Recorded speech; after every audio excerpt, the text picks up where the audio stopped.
Foi um abre-olhos muito grande para mim a viagem a Israel nesse aspecto. No sentido de que aquilo que a palavra fala, que o pastor falou na sexta-feira, não esta sexta, na sexta-feira anterior, durante a oração, é que nós aqui como gentios, digamos assim, somos cristãos, mas para os olhos do povo judeu nós somos os gentios, temos que orar por eles. É a nossa obrigação, porque eles são o povo da promessa, eles são o povo escolhido. Uma das coisas que mais me marcou na viagem foi quando estivemos no espaço do acesso ao Muro das Lamentações. Aquilo doeu-me. Doeu-me. O peso espiritual que há lá é completamente diferente do peso espiritual que nós temos aqui em Portugal. Não tem nada a ver. Mas doeu-me não pelo peso espiritual, mas por ver a surdez e a cegueira espiritual em que o povo judeu vive. Mas, por outro lado, marcou-me um bocadinho, digamos que senti um bocadinho de inveja no facto de que o temor que eles têm de buscar a Deus é tanto, o zelo que eles têm de buscar a Deus é tanto, que eles são disciplinados. Eles disciplinam-se.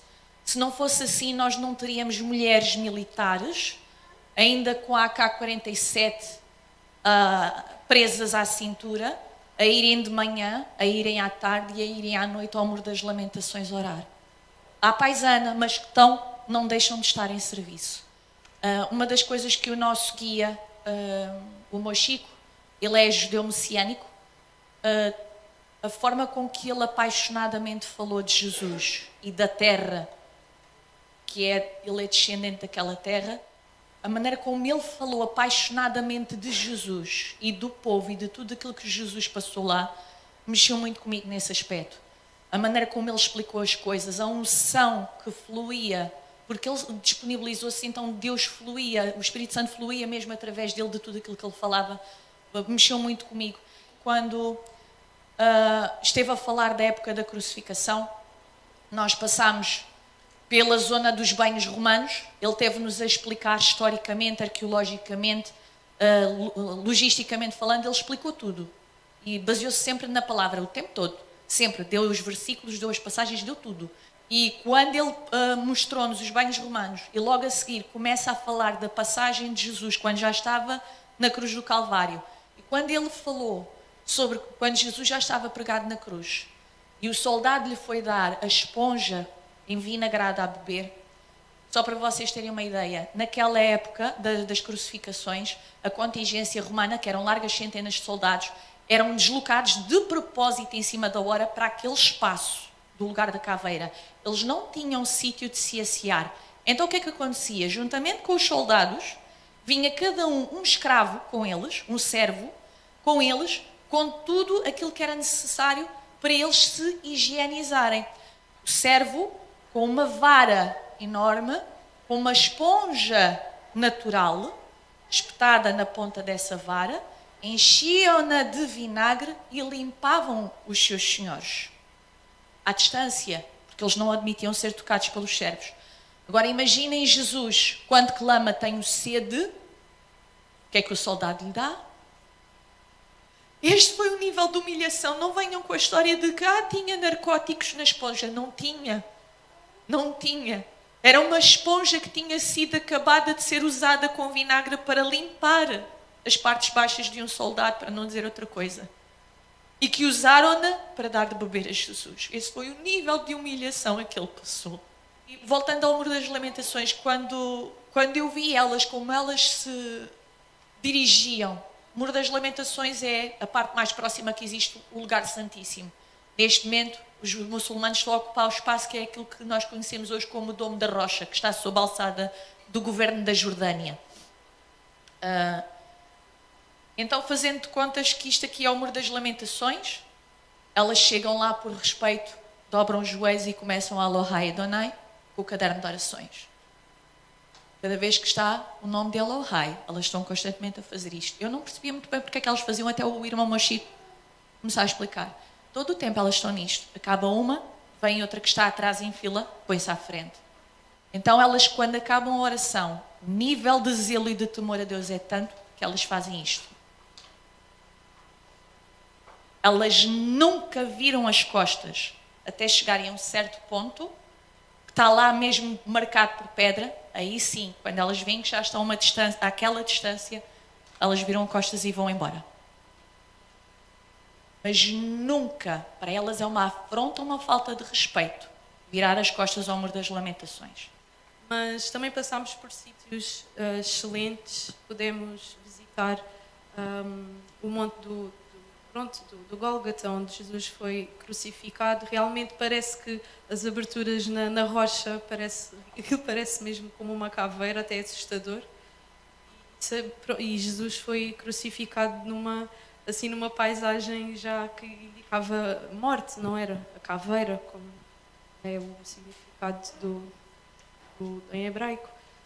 Também visitámos o sepulcro de Jesus. Isso para mim foi algo muito impactante, porque realmente nós sentimos a presença de Deus lá muito forte. E quando nós estamos lá dentro e começamos a pensar bem, a perceber onde é que estamos, aquilo cai-nos tudo, porque Jesus esteve ali, Ele realmente esteve ali deitado, com os óleos, com os bálsamos, mas já não está lá, ressuscitou e Ele está vivo. Então devemos estar alegres por isso, é mesmo impactante. Também gostei muito de visitar o jardim do Getsemane, quando Jesus esteve de orar e foi ter com os discípulos que adormeceram por 3 vezes, se não me engano, foi 3 vezes. Ele sofreu lá a grande aflição, porque ele sabia que tinha que cumprir a vontade de Deus, mas olha, se puder não ser assim, mas seja feita a tua vontade, Deus. E ali foi mesmo um momento importante para todos nós, porque orámos todos, louvámos, algumas pessoas estiveram a louvar a Deus e eu não aguentei, eu senti tanto o amor de Jesus, como se ele ainda estivesse lá a orar aquelas coisas.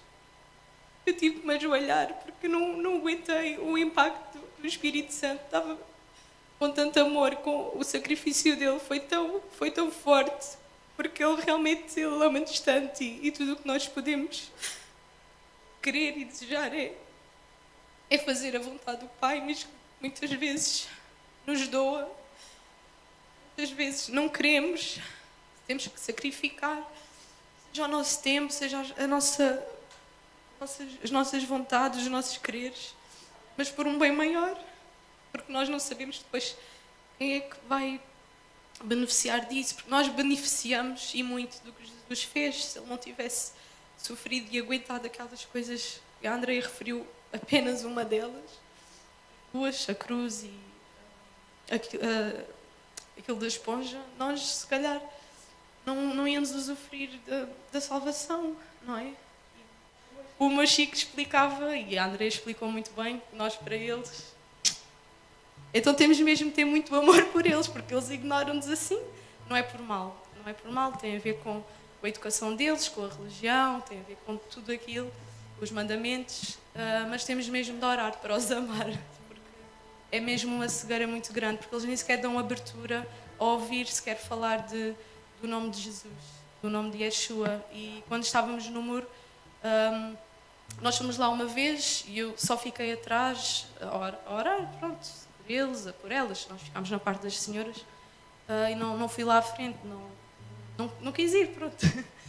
Mas depois na segunda vez, quando fomos visitar de novo, ou foi da segunda ou da terceira, já não me lembro, mas depois houve uma vez que eu fui lá à frente só ver, só conhecer, com todo o respeito, ir orando, claro.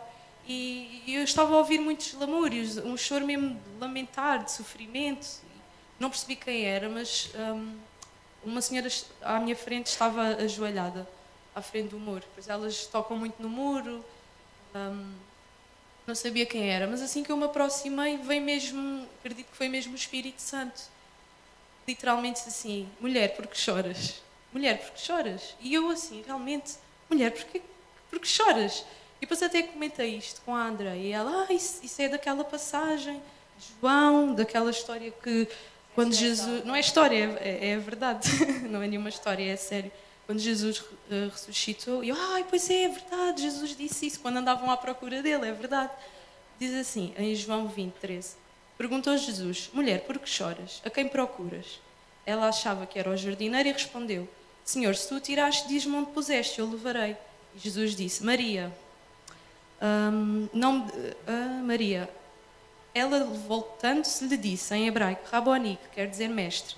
Recomendou-lhe Jesus: Não me detenhas, porque ainda não subi para o meu Pai, mas vai ter com os meus irmãos e diz-lhes: Subo para o meu Pai e vosso Pai, para meu Deus, o vosso Deus. Então, Jesus já ressuscitou e aquelas pessoas temos mesmo que ter compaixão, porque elas estão à espera do Messias que já veio.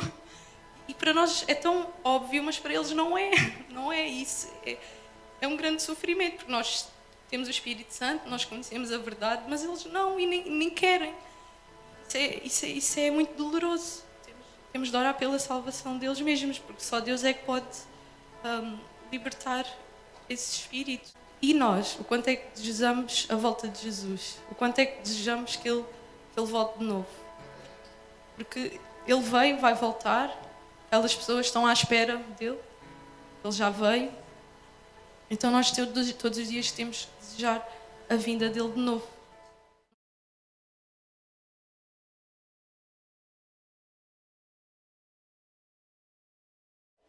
Então eu quero falar uma coisa que há dias a Isabel despertou-me a atenção e o Espírito Santo também, uma visão que eu tive esta semana.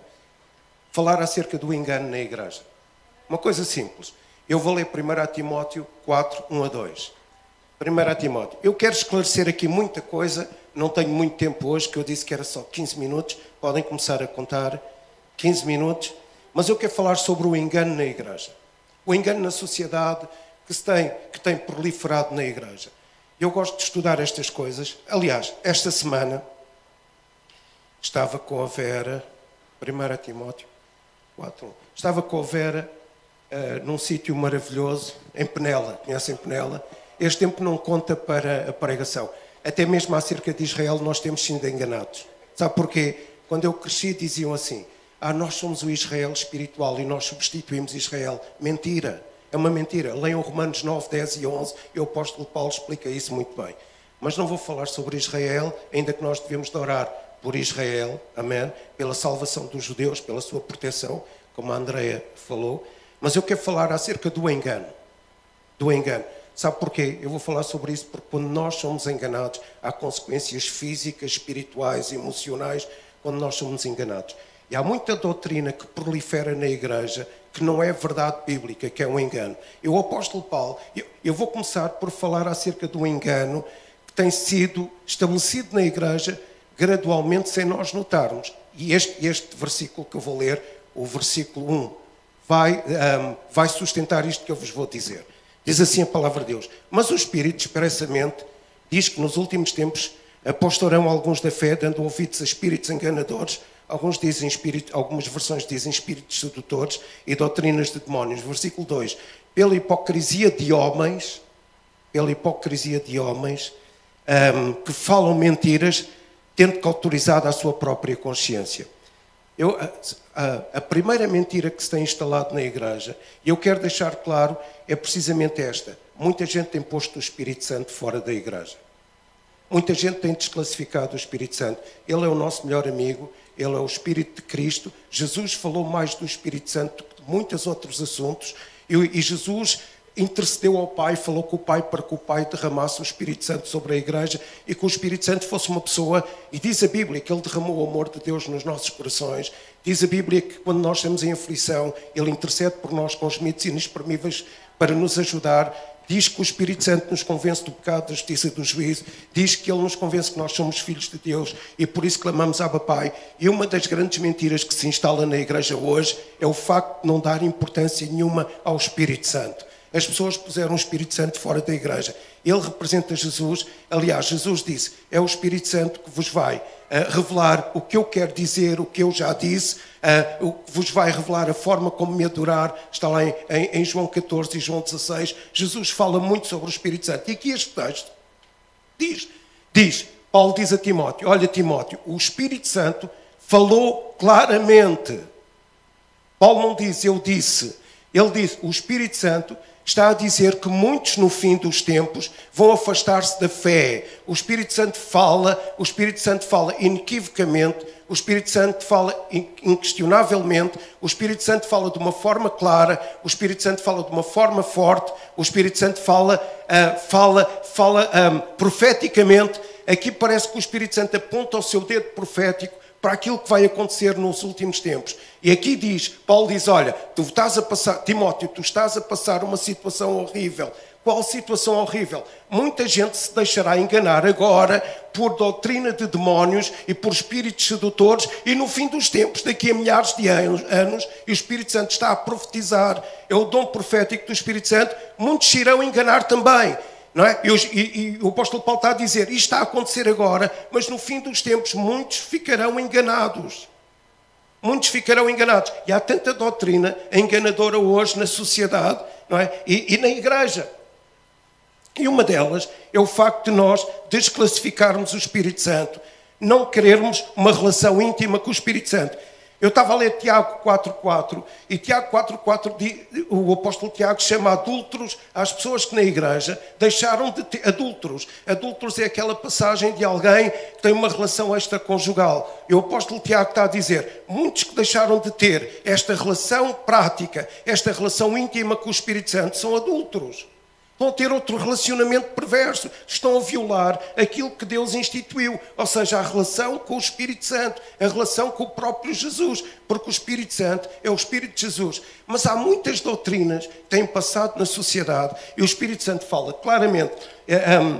O que é que o Espírito Santo diz? Nós não podemos duvidar. Porque o apóstolo Paulo diz a Timóteo. É o Espírito Santo que fala. Não é? É o que está lá escrito, não é? Mas o Espírito expressamente diz. O Espírito expressamente diz. Paulo não diz, sou eu que digo, é alguém, outro apóstolo que diz, alguém dos meus discípulos que diz. É o Espírito Santo que profeticamente está a falar à igreja onde Timóteo estava. E Timóteo estava a passar uma situação horrível. E ele diz, a igreja onde tu estás, Timóteo, está dando lugar a espíritos sedutores e a doutrinas de demónios. E o que é que ele está a dizer? Doutrinas de demónios. E agora escutem bem, por favor. É aquilo que nós ouvimos, que parece lógico, parece atraente, parece ilusório e parece inteligente. E alguém vem ter connosco e diz assim, não dês muita importância ao Espírito Santo, porque a igreja hoje deve ter outros mecanismos, deve ter muita tecnologia. Está bem, pode ter. Deve ter muitas colunas de som, deve ter imagens psicadélicas, deve ter filmes a passar na tela. Isso tudo faz falta. Mas não dês muita importância. O Espírito Santo hoje não precisamos de lhe dar tanta importância. E o apóstolo Paulo diz que isto é uma doutrina de demónios.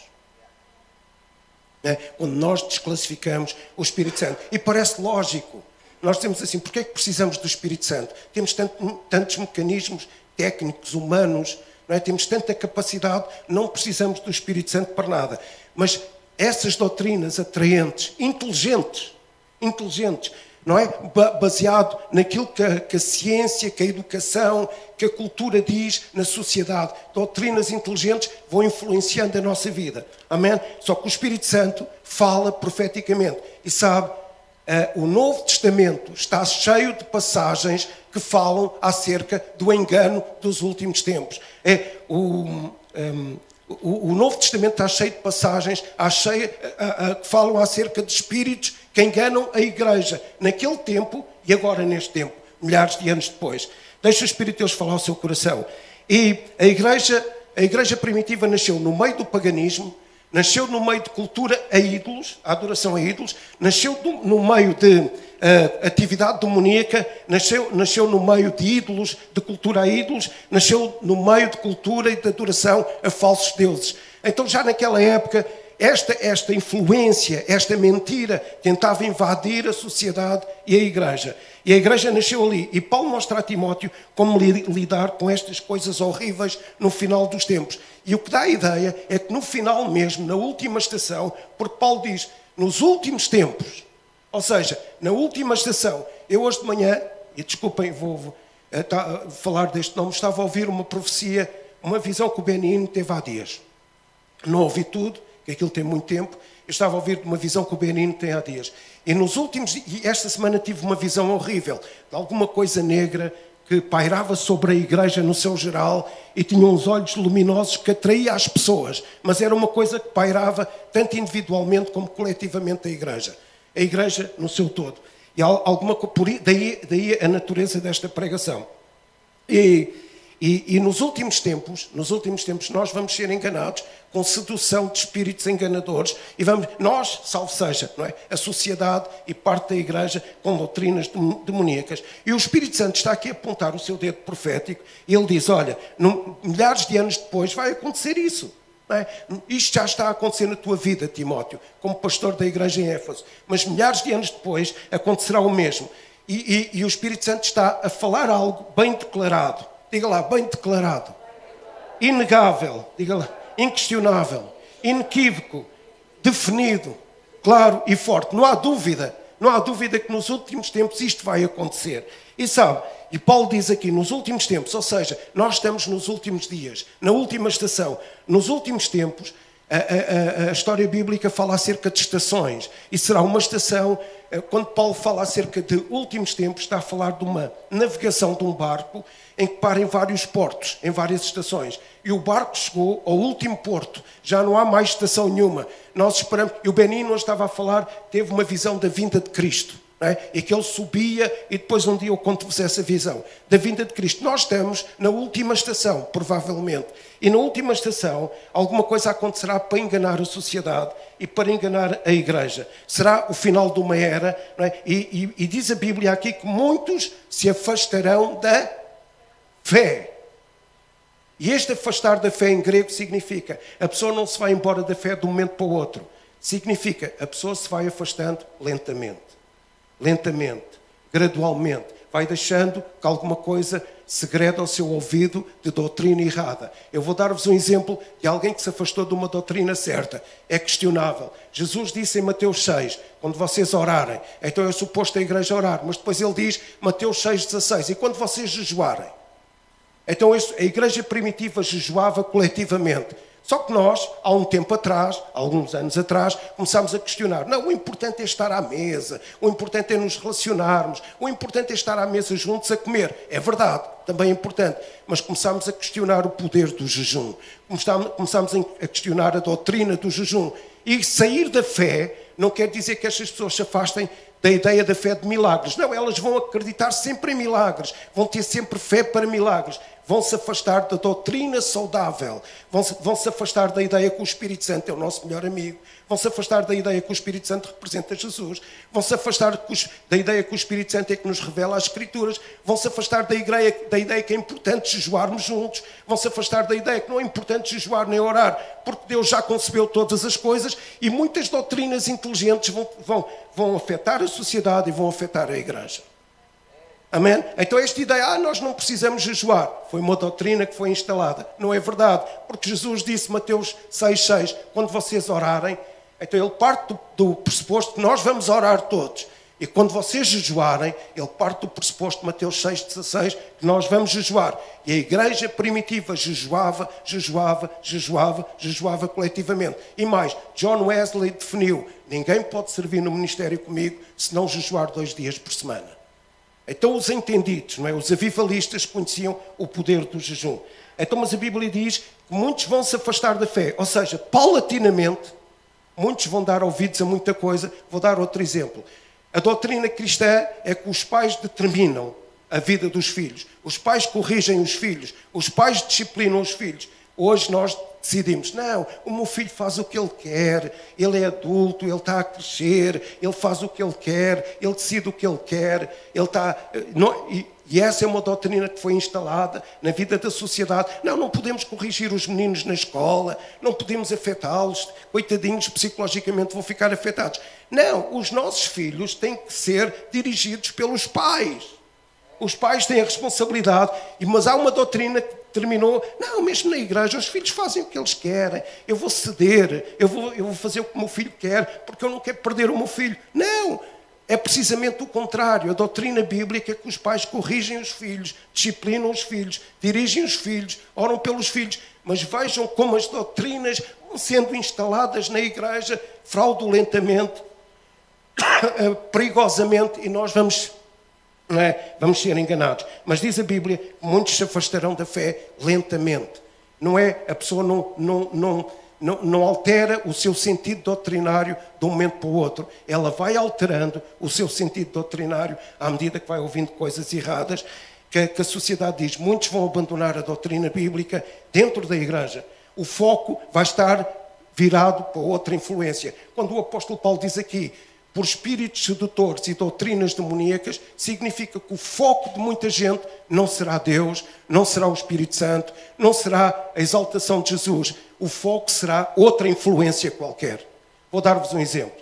Não é? Vou dar-vos um exemplo. Coríntios diz que os idólatras não herdarão o reino de Deus. Mas nós achamos, aquela pessoa fala de Jesus, ela também vai lá à Fátima, vai não sei aonde, cultiva aquilo tudo, mas porque ela fala de Jesus, ela é salva. Mentira, não é salva. É um engano.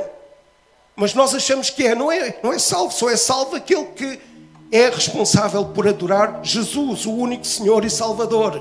Não há salvação para além de Jesus.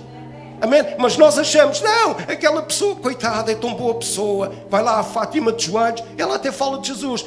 A Bíblia diz que os idólatras não herdarão o reino de Deus.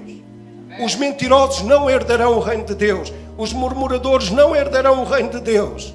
Mas nós achamos que toda a gente, por causa desta nova doutrina, toda a gente herda o reino de Deus. E nós aceitamos isso. Não é mentira. Os homossexuais não herdarão o reino de Deus. Mas eles são tão bonzinhos. Até há uma igreja de homossexuais, uma igreja católica de homossexuais. Não, a Bíblia diz expressamente lá em 1 Coríntios, os homossexuais não herdarão o reino. Mas nós vamos aceitando isso. Nós vamos aceitando a mentira. E qualquer dia estamos todos nós juntos a dizer, os homossexuais vão herdar o reino dos céus. Porque eles falam de Jesus. E qualquer dia estamos todos a dizer, os idólatras vão herdar o reino dos céus. Todos os que estiveram nas brigadas da juventude ou nas jornadas da juventude, estão lá com o Papa, vão herdar o reino dos céus. Não vão, porque eles são idólatras. E a Bíblia é clara, não vão. Se não se arrependerem da idolatria, se não se arrependerem do homossexualismo, se não se arrependerem da mentira, até o apóstolo Paulo fala aqui no versículo 2, que são mentirosos, a mentira invade o coração das pessoas. Não herdam o reino dos céus. E nós achamos que sim. E nós dizemos, coitadinho deste homossexual, ele vai herdar o reino dos céus, porque ele ama Jesus. A Bíblia não diz isso. Ele não herda o reino. Ele pode gostar muito de Jesus, mas não herda o reino. Os idólatras não herdam o reino. Deixa o Espírito de Deus falar ao seu coração. E eu vou terminar dando ouvidos a espíritos sedutores, ou seja, ao engano, a uma divagação moral, a uma divergência moral acerca da doutrina bíblica. E esta palavra, dando ouvidos a espíritos sedutores, significa alguém que perde o rumo. Alguém que perde o rumo. E chamarão o mal de bem e o bem de mal, chegarão a esse ponto, diz a Bíblia. E o ensino vai ser refinado, vai ser um ensino bem embalado, vai ser um ensino apresentado com grande inteligência, e vão apresentar o erro como se fosse algo de bom e lógico. Mas vão perder o céu. O engano faz as pessoas perder o céu. A mentira faz as pessoas perder o céu. Amém? Deixa o Espírito de Deus falar ao seu coração. E então aparece um novo sistema que promove a atividade de demónios, espíritos responsáveis pela insanidade e loucura das pessoas. É o que diz aqui este texto. Estes espíritos sedutores, eu fui tentar pesquisar, são espíritos que promovem a insanidade e a loucura das pessoas.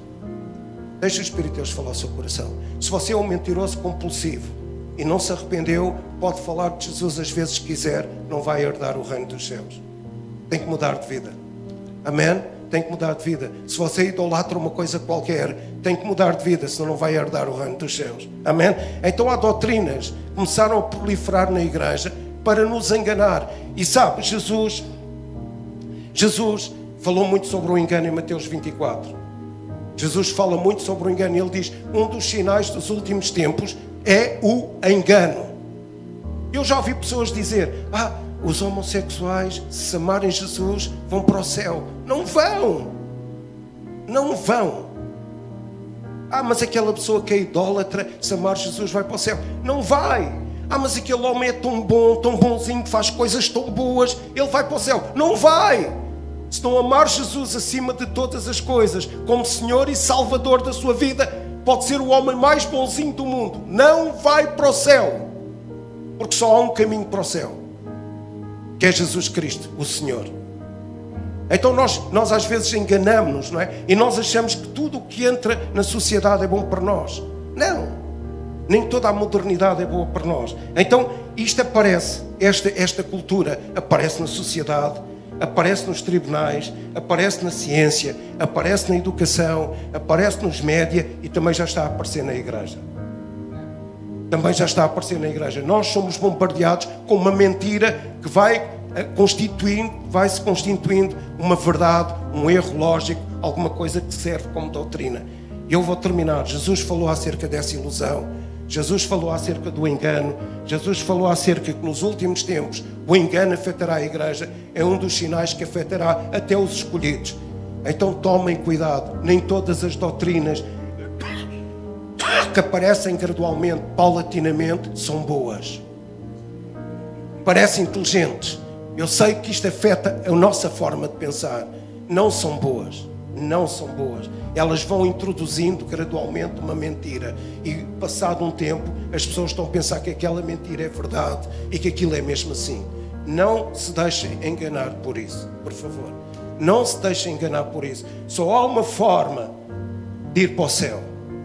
Só há uma forma de ir para o céu. É ter Jesus como Senhor e Salvador da nossa vida.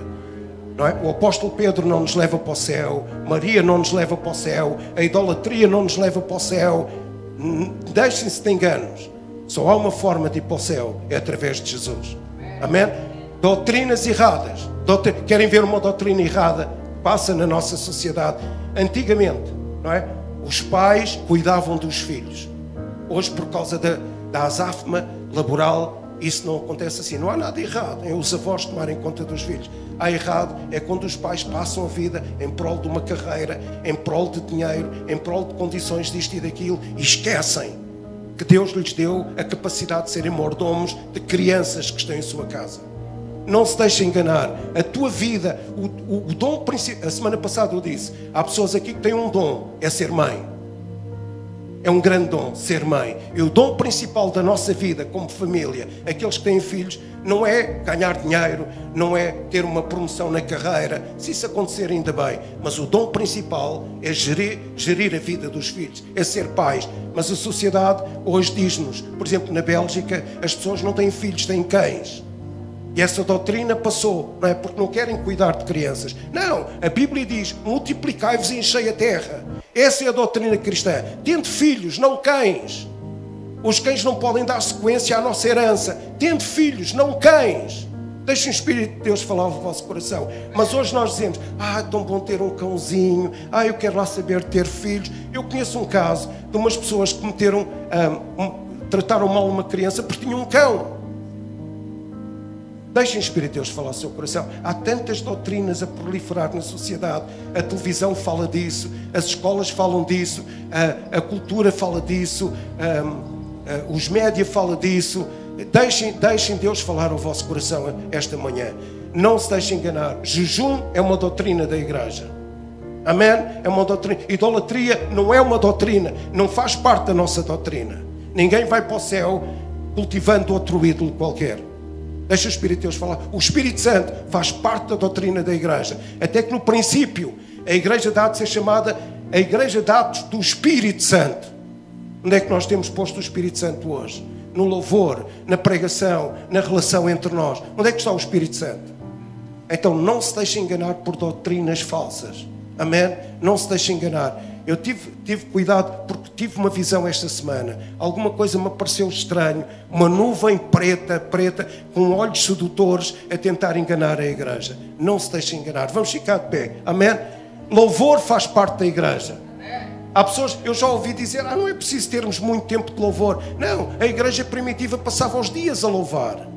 Eles salmodiavam, cantavam uns com os outros, oravam juntos, jejuavam juntos. E a igreja cantava para Deus. Louvor faz parte da igreja. Louvor é doutrina. Amém? Então, louvor, adoração ao Senhor, que é sobre todo o nome, é nossa doutrina.